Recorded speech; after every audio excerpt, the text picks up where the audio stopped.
With that, though, let's go ahead and get started. We're a few minutes after 5 here. Thank you all for joining us. Happy Tuesday. We're blessed to be here with AA staff Kathy Wendland and Jim Kehoe with Portland Millwork, our title sponsor for the Business of Architecture series. And then today's guest presenter, Kirsten Barrie, is sponsoring this particular lecture with Verte Consulting on workflows that scale. I'm going to let her speak a little bit more about the 5 systems in every architecture firm. Uh, but this has been an ongoing series for the last couple of months. We're coming to a close here pretty soon. We've got one more presentation next month, and then we're going to close it out with an in-person event here in Portland. Date and time to be determined, but if you found this on the AIO event page, you'll find more there once it's uploaded, and then across all the forums, so social, or excuse me, Circle and LinkedIn, as well as the AIO event page. With that, a quick introduction of Kirsten. Thank you, Kirsten, for joining us and for presenting today and for sponsoring this. Kirsten is the founder of Verte Consulting, a firm that designs financial and operational systems to help architecture and professional services firms scale profitably. With over 2 decades of experience guiding multi-million-dollar businesses, she brings a strategic lens to workflows, forecasting, and financial infrastructure. She and her team specialize in building integrated back office systems using best in class tools for project management, billing, and reporting. So firms stop flying blind and start growing with clarity. We're going to ask, there's a couple of questions throughout Kirsten's presentation that she's looking to solicit sort of feedback from the attendees. If you wouldn't mind answering those questions in the chat, I'm going to sort of serve as a liaison as she works through. But we'd really appreciate your engagement. I think there's 2 or 3 throughout the video or the presentation. And then if there's any questions that you have as she presents on any of the topics here today, go ahead and please reserve those for the end. If it's a burning question you're worried you're going to forget, drop it in the chat, and we're just going to address those one by one at the end of the lecture here. With that, again, thank you to Portland Millwork and Jim Kehoe for their continued sponsorship of the Business of Architecture and Small Firms Exchange and their long-standing membership with AIA Oregon. We really appreciate it. And I'm going to hand it over to Kirsten. The floor is yours. Thank you. Hi, everybody. All right. So like Jericho said, I am going to kick this off with a question. How much of your business feels repeatable right now? So I'll let you guys mull that over as I go through this presentation. Most firms don't need more software. They need clear workflows. That's what this session is about. I'm walking you through 5 systems I've seen unlock profit, ease, and clarity across growing firms. You guys have already been introduced. You know who I am. Again, it's Kirsten and the founder of Verte. I actually did a rebrand recently and dropped the word consulting, but we just didn't update it on the website. But you'll see there's a bit of a new name floating around. For 20 years, like Jericho said, which is a really long time, I've been working with scaling firms, especially architects, to fix their operational side of their business so that they can grow without burning out. My thing is turning financial chaos into clean systems because peace of mind and profit are not mutually exclusive.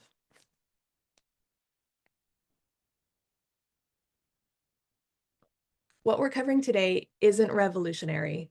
You've heard of most of it before, but the power is in how you organize it. Thinking in terms of workflows gives you a way to diagnose what's working, what's breaking, and what to fix first. I've worked with hundreds of businesses, and I can confidently say that you're most likely doing majority of things correctly.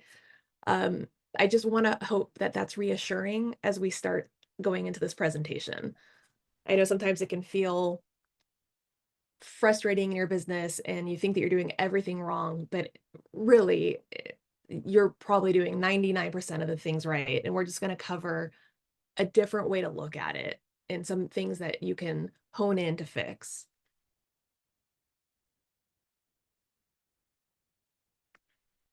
So let's start with the myth that I hear the most, that scaling means bringing on more clients or more staff. But in reality, that's actually how firms get overwhelmed. The real unlock is capacity. And capacity doesn't just show up, it is created through systems. Without those, scaling becomes chaos, not growth. I can't see any of your faces, but I will say I have a feeling this might be resonating with some of you right now.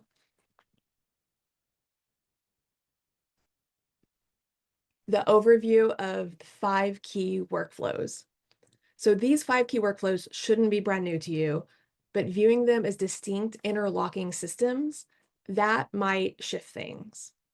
It gives you a lens. So when something's off, you can actually see where to look and where to fix. At the very beginning, you have the aspect of where the lead is a lead and then turns into a client. Sometimes the client has another job, so they turn into a lead and, again, and then they become a client. But that is its own area that's really important to look at. And then similarly, on the internal side, it goes from the proposal to the invoice. Then next you have the time and task management of the staff on that in the project. And then the financial forecasting, and that's project based as well as in the company. Then of course the people and the payroll. So these are the workflows that are segmented into each section that we're going to look at in just a second. From lead to project client. This is the part where chaos often starts, from the inquiry to kickoff. If you're scoping and pricing from scratch every time, it's a recipe for burnout. Firms that scale have a playbook, templates, pricing, checkpoints, and approval steps. That's what turns new leads into clean, profitable starts.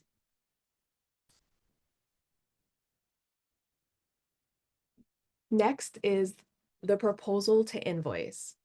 So this workflow is everything. You want to scope it, deliver it, then bill it.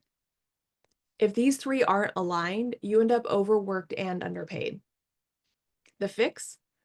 Connect the scope to the time tracking, to the invoicing, so nothing gets lost. This way, you won't leave money on the table, bleed margins, and can analyze if you need to adjust the profit for future jobs. And next, the time and task management. Let's be honest, nobody loves time tracking. But without it, you can't see where your hours and your money are actually going.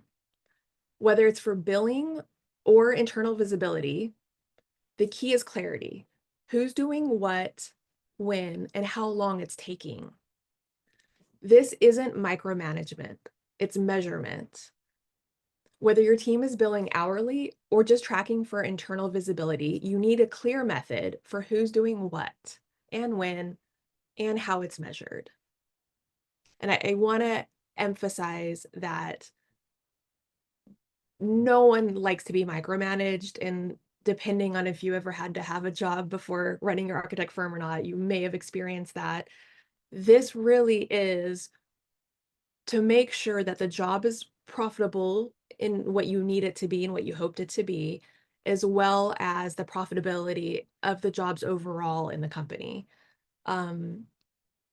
Getting that across to the staff, I think, is really important because, they might feel triggered or might feel like they're being micromanaged or watched over. But if you can really emphasize that this is just to make sure that the job is going well, that everyone predicted and scoped it, quoted it correctly, and that it's for to make adjustments and analysis, it's not a punishment. I think it's easier, in my experience, to get everybody on board with this. Also, not everyone's favorite, but very important, financial reporting and forecasting. So even if your project lasts years, your business runs on a 90-day cycle. Forecasting isn't about predicting the future. It's about managing the decisions now. Cash, staffing, hiring, this is the dashboard for it all. Don't wait for your accountant to tell you what happened last quarter. You really need to be able to know what's going on this quarter, currently, and going forward. Next, we have are the people and the payroll. Every hire changes your math. The salaries, the benefits, the workload, it all shifts. Another point to remember is that if you scale without a plan, it will lead to bloating or burnout with the staff. So smart firms model this out. They ask, do we have the margin, the capacity, the workflow? And I want to emphasize that that information can only be assessed when these previous workflows have been done correctly. So the hiring becomes strategic and not reactive at this point. So let's zoom out. If things feel harder than they should, it's probably a workflow issue, not a people problem. And I think that's really important to consider and think with, because it's so easy to, to think of it's a people problem and try to sort it out that way. So I really want to emphasize, step back and look at the workflows first, because these adjustments that we've gone through, that the different areas that I've gone through, will most likely make a big difference rather than any adjustments with the people. These systems don't have to be perfect. I think that's really also important to remember, because that's a hard thing to do. They have to work well enough just to be able to catch any issues before they snowball. So when you're fixing these and you're thinking with this and putting this in mind, don't go for perfection, go for what will actually indicate, give me the indicators that something is going on and that we can quickly adjust it. Either the project is running over, or someone is just not being very productive with what they're doing, or you scoped it incorrectly and they're working really hard, but that particular thing is just going to take longer, etc. So when you can catch these, the decisions are going to be easier, the projects are just going to run cleaner, and the business gets lighter to carry. And that's a really good feeling. Now, for what it's worth, I do partner with a software called Workflow Max, which helps firms run a lot of what we just covered. I recommend it for firms that want a cloud-based, integrated way to manage time, billing, and projects. It's not the only tool. You guys are probably using all the other ones, but it's the one I've seen that actually helps teams use the workflows that we just talked about.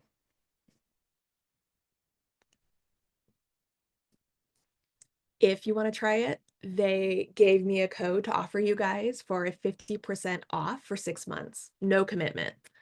And if you want help setting it up, that is what we do at Vert. We don't just install it, we actually make sure that it fits your workflows, your teams, and your goals.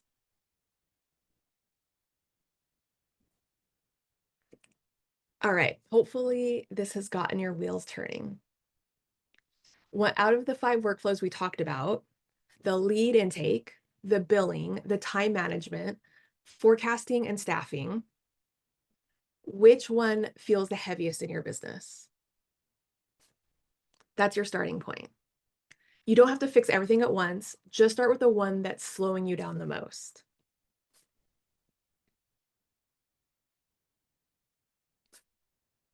I really believe, and I've seen this with clients, profit and peace of mind are not at odds, but they are built on systems. And lastly, of course, if this sparked anything, if one of those workflows clearly needs help, let's talk. Carol on my team will start with a quick fit call, and then if it's a match, I'll take you through a deeper session.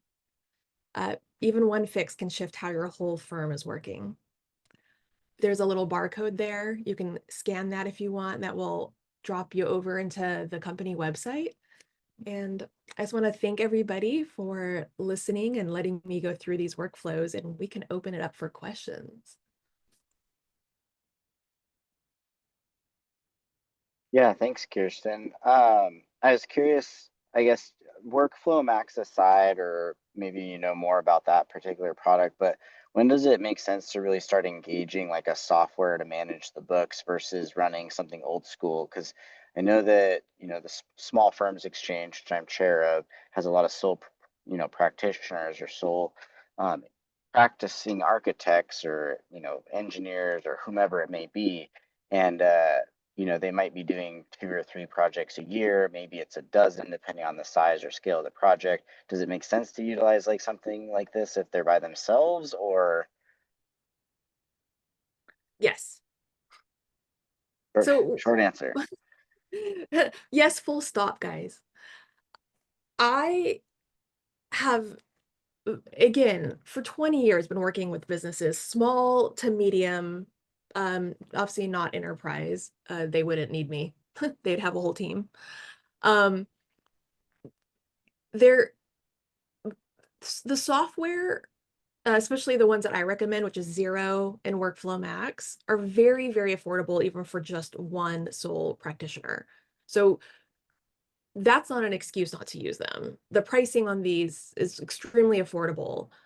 Um, Also, when you are that size, the actual process of everything is very simple. So there just is no excuse not to automate that. The result of that is that when you do grow, you will expand the habits and everything that you've done without adding more administrative time.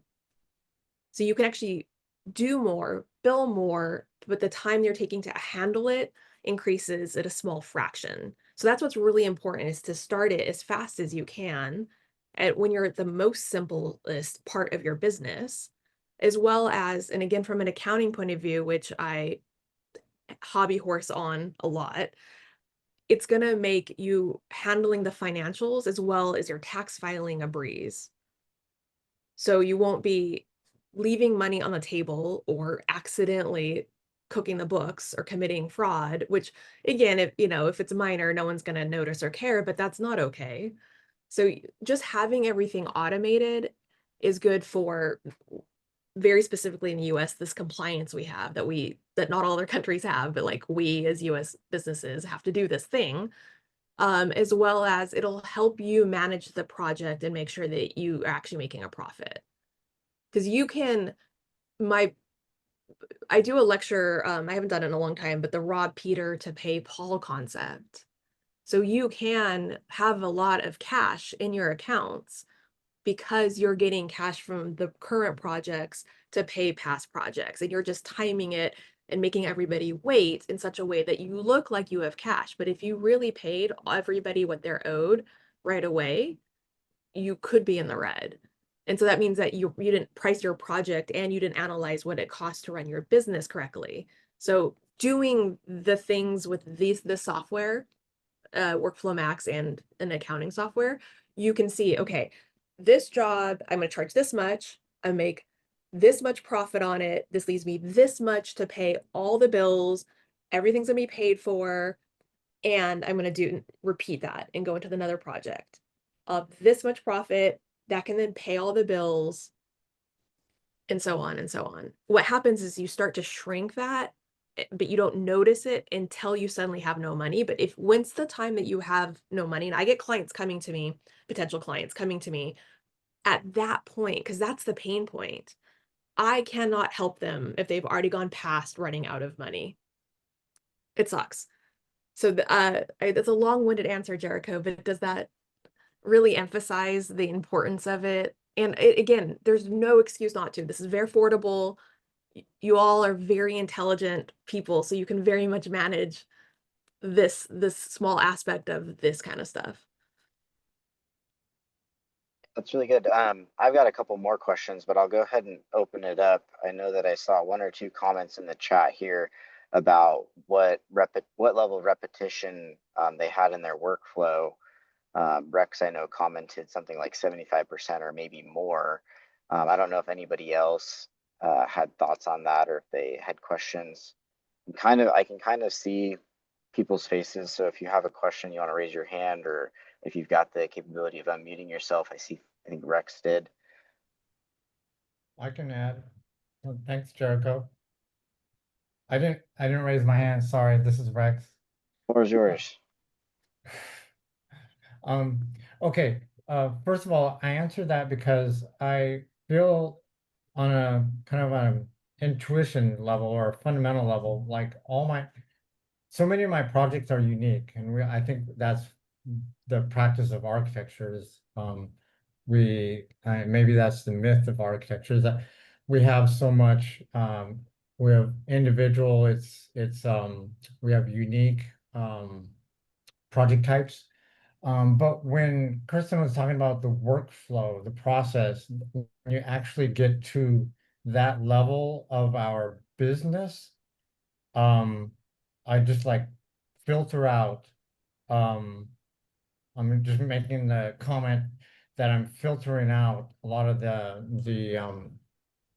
for the clarity. It is very repetitious. So that's kind of my might say my testimony. And then secondly, with regards to Kirsten, um, I do apply a number of these tools, and I'm trying to do my best with them. And I say that because having my previous career in tech, Okay. just kind of set me up for in a way a struggle, because I'm just admitting that I'm not the smartest person in setting up business tools, and but I am I feel like as a small practice, we don't have, at least 5 years ago, we didn't have a lot of tools available to us with our capacity or with our price point. And so I just was really encouraged when um, I begun to discover a number of tools that's suitable for us in our practices. Um, and I was really excited about that. But when you get these free, and this is just my caution to the group, is probably a no-brainer. The trial runs just don't get you very far. Like I'm trying to run a practice and do a trial version of something that's fundamental or critical to my business workflow, and it's the collision, it's just the car wreck. So just I just trying to state the obvious fact here that having tools is one thing, but the execution or the implementation of them is really critical. And we're talking about data analytics, data analysis, and it's fabulous. It's fascinating as a small firm to have that information. Like I didn't realize, yeah. So I'll stop. I'll get off my soapbox and push this out to anybody else who has a comment. I want to add to what Rex is saying. It is like just learning another language. It's not that complicated, but that's what I do when I work with the clients is I take the complex and I make it simple. Like how I just broke down your whole business into 5 workflows. I mean, there's obviously a lot more to it, but if you compartmentalize, you can see that really does cover each section and you can address each section rather than feeling overwhelmed. So same thing with the software and accounting is that you there is a process and a way to make complex and things scattered all around your mental and physical world and just put them in very organized pieces. And that's the whole goal of this.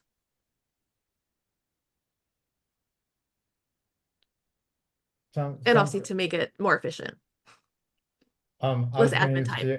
I was going to use Yeah. the analogy of like your like your phone or if you have an Apple Watch or something, you have what's called complications. It's a software term for um integrating multiple kind of functions. And so that's another term for using integrations. So when I make an invoice, I can, the software is, the complication of the software integrates that into my accounting and or my project management. So then I have up to the hour or up to the minute understanding of where I'm at in my budget or in my process. And then And my we should invoice. point out, I don't know if everyone connected this, Rex is using Workflow Max. So that's what Yeah, he's talking guilty. about. Yeah. Yeah, he's talking about everything is going into this software, being tracked, creating the invoice, and then it sends over to the accounting software. These larger apps that some of you guys might have heard of or might be using or just avoiding are more costly, and they sometimes force the accounting inside of the software. I'm not a fan of that. I used it a long time ago, of course, Deltek and Azura and those similar types of apps. I really like that we focus on the part of the company that's doing the service and the work, and then off to the side is the administration of the accounting in real time. It just feels very organized. And again, we're siloing or compartmentalizing these functions. Did we have questions, by the way? There's none in the chat right now, so I was going to solicit and see if anybody had any questions they wanted to ask in person. Otherwise, I had one more, but I could also share the slides again more slowly if that would bring any conversations up. And like I can bring up a slide and would say, like, do we want to talk about this, anyone? So after that, Jericho, if you think that might be helpful, I really want to help answer any questions that folks have here. I actually would love it to know, though, if anyone's willing to share, if my beginning and ending question was, did one of these jump out at you as feeling the area that you're struggling with the most? If you want to share. Take it away, Jericho. well, my question was actually about targeting. You said pick the most problematic point, right, in your workflow, and start with that. The question I had was, so I think most people could probably identify what the most problematic area is. Do they go all the way back to the beginning once they've thought they believe they've addressed that appropriately, or do they just work in order of problematic areas, right? Does that make sense? Yeah, I think it's good to give yourself some discipline rather than ignoring the tough area. That's just like my human advice. So say time tracking is an area that is just a struggle, and or maybe you're not doing it or you just don't know how to do it. Go ahead and figure that how to do that out. And again, if you're just completely lost, please reach out to me. That's what I help clients do. But say you solve that, you're like, okay, we finally have the time tracking going on the jobs. We're logging in the things for the actual jobs. We're logging in our admin time. We can see the efficiency of our employees. We're feeling really good about what that is. I would say then go like finances is really important to not ignore. So if that feels heavy, but you think, oh gosh, I know nothing about that, so I'm just going to ignore it. I think that's worse. I think you just have to force yourself with discipline. Like, okay, I handled the thing that's on fire, and I know that this next thing is really important. Let me just go into that. I mean, that would be my advice.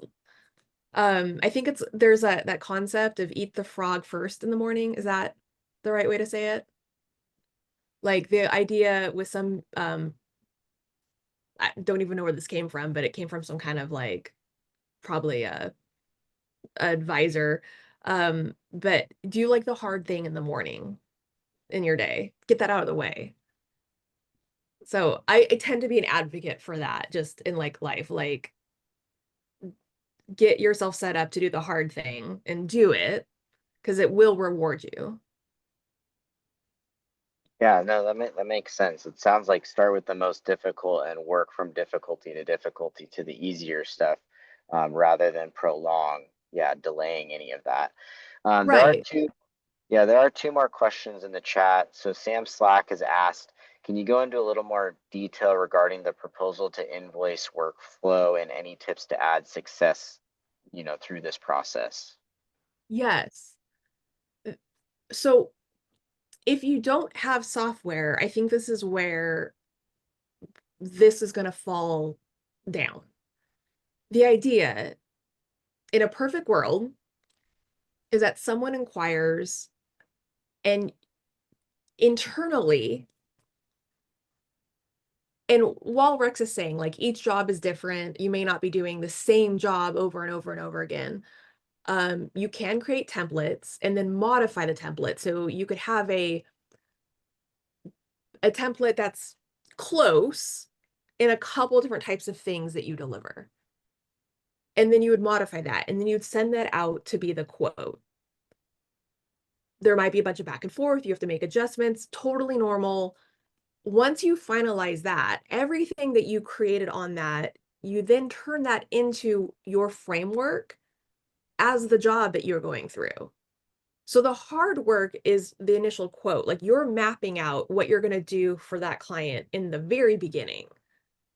Once that's approved, the rest you just follow your own orders and the employees, right? Like you assign a task to the employee that does this and assign a task to the employee that does that, or it's all hands, you guys all put some time into this particular task. But that you've already created all the work, that all your directions. And that feels really good because then you can basically just, again, taking away this decision fatigue. You're just like, oh, I told myself that I was going to do this for this client, so I'm going to go ahead and do it. And then I'm going to track the time against it. Does that, Sam, where's Sam? I can't see you, Sam, but does Sam want to hop off of mute? Hi, Sam. Get off mute somehow. I can't hear you. I know, I do that all the time. You're so close, still can't hear you. Oh, on the phone, it's really complicated. He's on his phone. Do you guys know how to unmute yourself when you're on your phone on Zoom? I think you have to click around a couple of places. Sam will let you do that. I'm not sure. We can also circle back to him if he wants to respond to himself in the chat, if he's struggling there. Yeah, every time I use Zoom on my phone, I have to hunt for where everything is. Somewhere there's an unmute, Sam. I just don't know where it is. Okay. Let's see.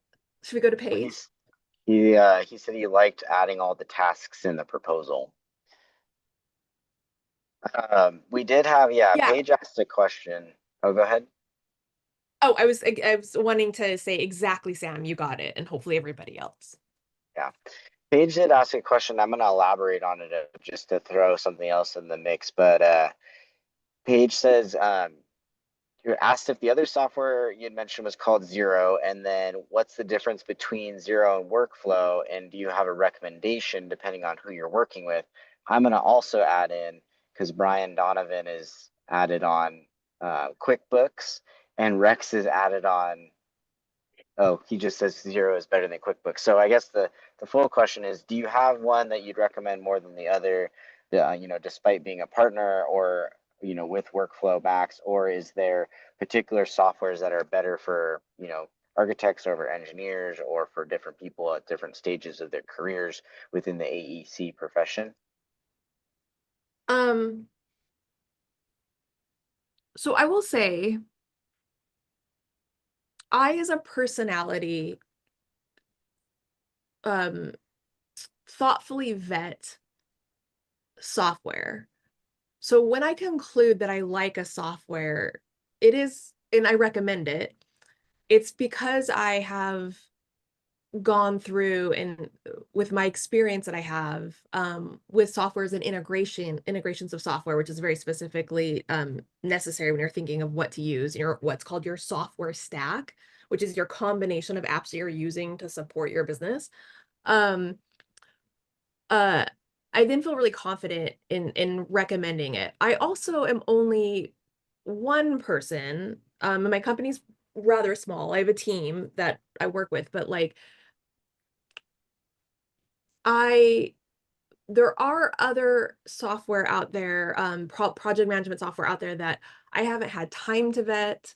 In my cursory glancing of their website and their features and some, conversations with colleagues, I'll get a feel for um, certain things, usually confirming the choices I've made. And if not, then I will start looking. So for example, you guys, none of you have to deal with sales tax, but I've switched sales tax apps many times over the years, just trying to find the right one, and finally landed on one. So reach out to me if any of you guys ever need to deal with that. I started using accounting software in the 90s, and in the US, that really was the majority was Intuit products. So all the QuickBooks products. Were a couple others, and still a couple others floating around that I would end up randomly hopping on. And then I discovered Xero in the end of 2012 and have been recommending it since. And I do think it continues to this day to still be, having used QuickBooks products and a couple others over that time, I still really think Xero is the better product. To answer that about the accounting software, and it is spelled Xero. And it also started in 2006. It only hit the States in 2012, so I didn't know of it. So it's really been around for a long time, and it's very popular. As far as project management goes, I learned about it in probably 2013, because of the clients that I work with. I needed something that worked with them. It has now been bought by a new company, literally recreated from the ground up. Like, not, it wasn't, the whole programming was done completely again in 1 year, which is really fascinating. So I love it because the team is nimble, they're smart, they're modern, they know what people need, as well as its price point is made specifically for a sole practitioner to a 100-person firm. When you get to the larger engineering firms, it does work for engineers, builders, consultants, anybody that is a professional service that's tracking time and projects, of course, architects. It's made specifically for this type of business. And they're not trying to be all for everything. They're just specifically focusing on the professional services that fall into this very exact category. And so I love, so what I was saying is, when you get to the 100-person firm, you add business insights and other very advanced integration, where to get really geeky for a second, guys, the data in the database of Workflow Max is superior and is one of the best databases you could ever have. So the data that's sitting underneath that the software is pulling from is very, very, very good, allowing other apps to pull and visualize data in even more of a sophisticated way than Workflow Max does on its own. But when you're not there yet, you're not that 100-person firm, short of that, Workflow Max and Xero would be your two basic apps that you would set up to run this function of your business. You might have a payroll app over here. You might have marketing automation over here. You might have these other apps that do other parts of your business, but to run the actual beef of your business, you're going to want to do the Workflow Max and Xero. And they're going to have a QuickBooks integration soon in the US. Again, I'm not recommending QuickBooks, having used it forever. I do have to hop into it every once in a while when I bring a client over and migrate them from QuickBooks to Xero, and I'm still not impressed. But I love that someone here said that they're moving over to Xero. That just warms my heart, because again, like, I really do think it's the better software. So I think that should answer yes. So I would be recommending these two to almost everybody short, like if they're more than 100% firm, then maybe that's a different conversation. Does that Paige, where is she? I don't know if you want to hop off mute and say anything to that. Hi, Thank Paige. you. That helps. Okay, good. It's always lovely to see you, and I love that you're outside. It is a beautiful day. I I know. have another question on the topic of softwares, right? So I had spoken to someone, it's been a little over a year now, about a software called Monograph. Are you familiar with that one? And I haven't used it, but I've gone on their website a bunch. Their blogs are really good. okay. Their blog articles. The only reason I bring it up is because I don't know a ton about it myself, but what I do know was that they had a piece of their software, you know, that they also specialize, or they claim to specialize in AEC industry, like so many of these Yeah, seems like, you know, softwares are coming out now specifically for architects beyond Deltek and Ajira. And yeah, one of the key components I think that was interesting of theirs was that you have all, I assume, a lot of the same infrastructure, right, to serve invoicing and track projects and billings and stuff, but they tie it very closely to project schedules, so schematic design, design development, so on and so forth. Um, to your knowledge, you know, Workflow Max, Zero, do they have similar pieces relative to project Gantt charts, and, you know, looking at where you've billed relative to what the actual proposal was for, whether it was time and materials or fixed fees or not to exceed? Like, is there that same level of understanding yeah. potential? You do have to put it in, and Rex can, he's not even on mute, so he can even just speak up right now. Rex can confirm that that function is exactly what you do set it up. So Okay. this is what I've noticed about Monograph is the more they force you into their UX, the less choice you have. And if your business is slightly different, you are stuck. So it's the one thing I've noticed when I look at Monograph and these other similar ones is they're compromising. And I even saw an accounting software recently that's doing the same thing that a colleague of mine is using. The more they're trying to take the decision fatigue off of you and try to like minimize maybe some nomenclature and make it easy, like bring it to you and like where you're at with your education, the more you're missing customization and actually possibly being correct on things. So I feel like architects have the same, we don't mind getting into the weeds. We don't mind learning stuff. We don't mind having some difficulty. Like we don't need things spoon fed to us because like we have the capacity to learn things. Um, so I feel like you really do want to use the tool that's going to give you the most customization. And sorry, Rex, I would love to you to say something about that if you want. I don't want to put you on the spot, but I know that you specifically are going to No, know absolutely. about this. Yeah. And apologize, I don't mean to talk too much. But yeah, last year before, I made what do you call it, an executive decision in my financial planning. Um, I prototyped Monograph, and the GUI is very attractive, and it feels comfortable to us who are designers. And but what I felt like at the moment, and acknowledged, and perhaps it's because um my what do you call, oh, my comfort is about, in my business up to this point, is you might characterize it as making silos of excellence, you know, and that was my downfall too. So, I mean, I love to be excellent about my silos, but they that's it. That was the problem.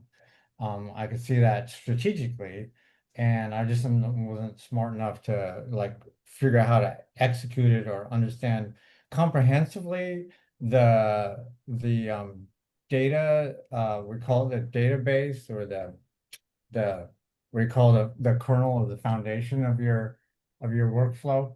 It's kind of like Salesforce, but that's in a completely different scale universe from us. So that wasn't ever going to be a thing. And that was kind of the thing, that was my revelation, is when I just needed professional help to set that in motion. For one thing, understanding that the tools are out there is I think the aha moment for it should be for all of us for the 21st century. Because they're available. But how busy are you? How much time can you commit to um uh we'll say executing this what do you call business plan? So I didn't want to throw everything at it. So I needed professional help. And I don't know if that really answered the question, other than the fact that um it is a um it is a process that what, how do you say, it's a for me it's been a revelation and a learning process that someone, a firm of my size, can actually create data analytics from, Yeah. for planning at my scale. So Sort of a we really we complicated Excel spreadsheet, right? yeah, I know. I grew up, yeah, taking my first spreadsheet class in 1985, My gosh. And I the world of spreadsheets, I think, peaked, in 1990 something. Yeah. Yeah, I Because very much like don't do I it. don't think yeah, I don't think we can get rid of spreadsheets completely. I think they're always going to be a tool that can be used, but you never want to create your foundation on a spreadsheet. An app is literally a sophisticated spreadsheet. So if you want to be an app designer and you're like basically doing that on a spreadsheet, that's just silly. So there are apps that do the work and do it better than you probably could ever do on your spreadsheet. I will emphatically say to everyone here, and most of you are off the screen, so I won't see any guilty faces. Do not do your accounting on a spreadsheet. Do not, do not, do not, do not. That is just not okay. There's so many things that you are missing by doing it on a spreadsheet. Please reach out to me and I will go into why. But same thing with your project management and your workflow. You're not going to get the data. That's the whole reason why these apps, in they varying degrees, have this underlying database that then provides the data that you're looking at to analyze. So Monograph has it too. There's another one I think called Project Guru or Project Works. I keep forgetting, maybe both. In my cursory looking, these databases are simpler and a little bit more limited. And you don't know that if you don't know what you don't know. So you're just like a user hopping into the software, and there really is a lot of tools, and I hate it for you guys. So I'm just hopefully giving you a starting point. This is the one that I use. This is the ones that I recommend. Start there. Feel free if for some reason they don't hack, look into another one. But if to eliminate the decision fatigue, I'm just giving you some starting points.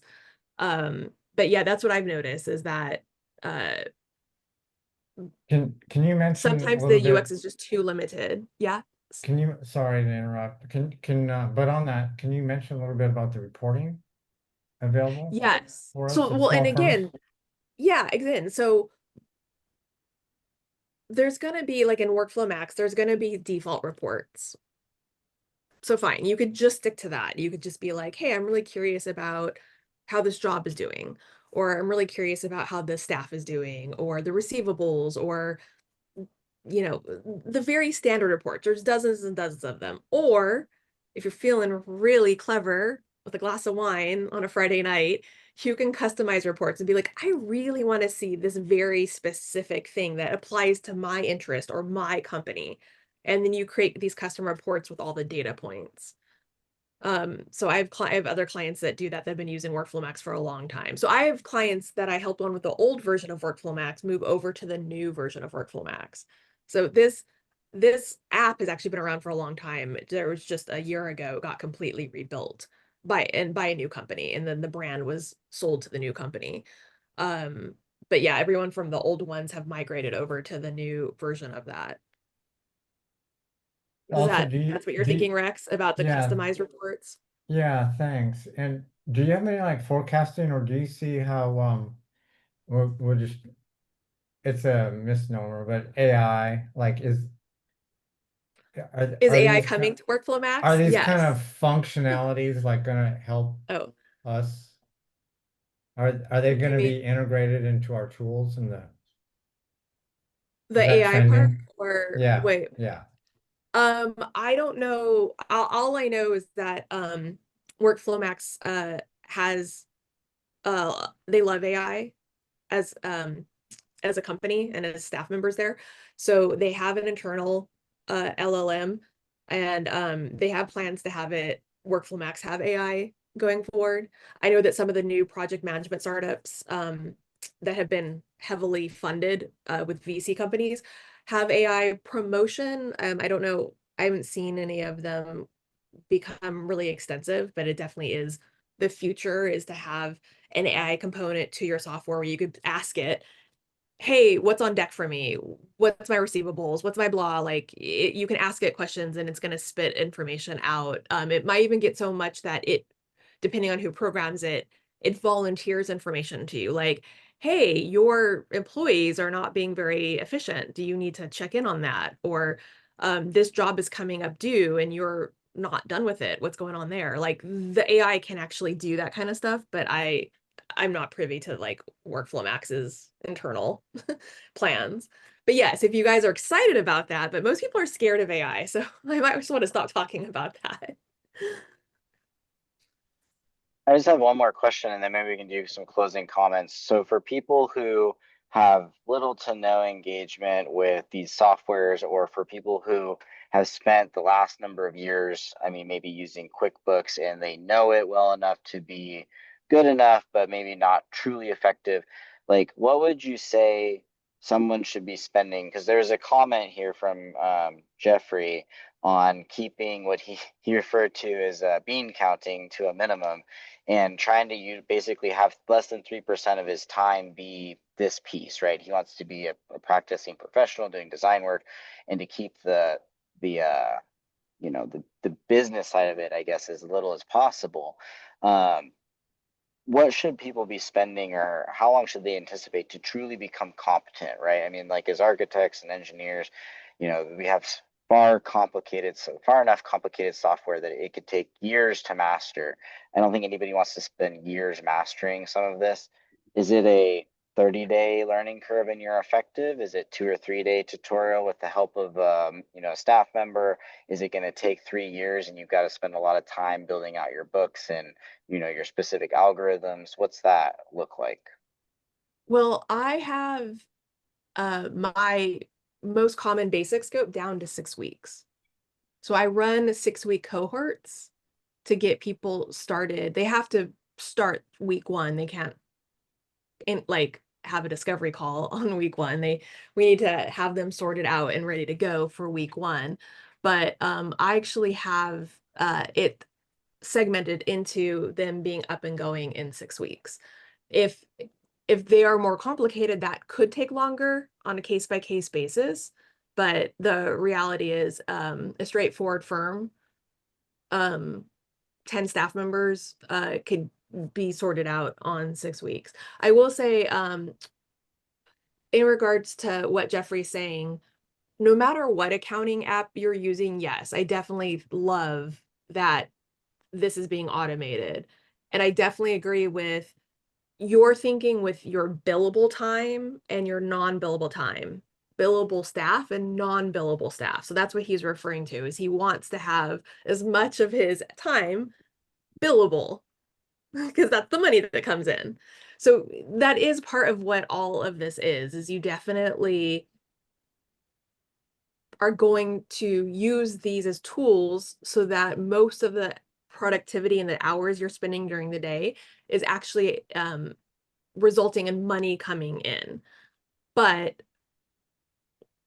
if you don't get this organized and spend the time to get it organized, it will eventually catch up to you. You can't have the capacity that I was talking about. You can't scale correctly. You can't grow. You can't analyze what you're doing. So I think it's a give and take of maybe a little one step back to 2 steps forward, depending on your business goals. Not every company, and I run into this when I'm like networking around town, and people ask me what my company does, and I explain, and they're like, oh God, like our company's so inefficient. Like I can't believe, like if I had a nickel for every conversation I had about this, but they're like, but we're not interested in doing anything about it. And I'm like, great, moving on to the next person that I can network with, right? So I do get it. Like if you're like, this, we don't have it done well, but we also just don't care to fix it for whatever reason, this is not for you. But I think if you're attending this webinar, if you saw all the language around it, you're attending it because you're like, huh, I really would like to be a little bit more organized. How could I be more efficient? What could this possibly do? Like maybe you haven't imagined if your firm can grow, but hearing that if you get these organized, your firm can actually grow well. If I've inspired that, planted a seed there, I will be very excited. So, so lots of things on what Jeffrey's saying. So I love it. I love that he's got this automation, but also on a case by case basis, like you have to figure out what's best for you and what will work for you. Well, that feels like a really great place to end, but I will open it up and say there's room for 1 or 2 more comments for those who are still with us. And if it's silent for the next handful of seconds, then I want to thank everybody who's left for staying on and attending. Thanks, Kirsten. Yeah. And also the people that hopefully will listen to this on the recording. Thank you guys for listening later. yeah, this has been recorded. We will be it will be up at some point on the AIO YouTube page, and I will be following up hopefully with Kirsten's slide deck to share for those who have attended. Excuse me, my tongue is tied. Thank you all for joining. Thank you, Kirsten, for that presentation and talking through the various softwares and benefits that they provide. Again, thank you to AIO staff. Kathy has been here with us and has been a great facilitator. Could not have done this without her.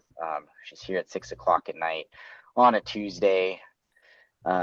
And thank you, Jim, as well, for sponsoring the Business of Architecture series. And for those who are just joining us for the first time, the Business of Architecture series has had a number of presentations already.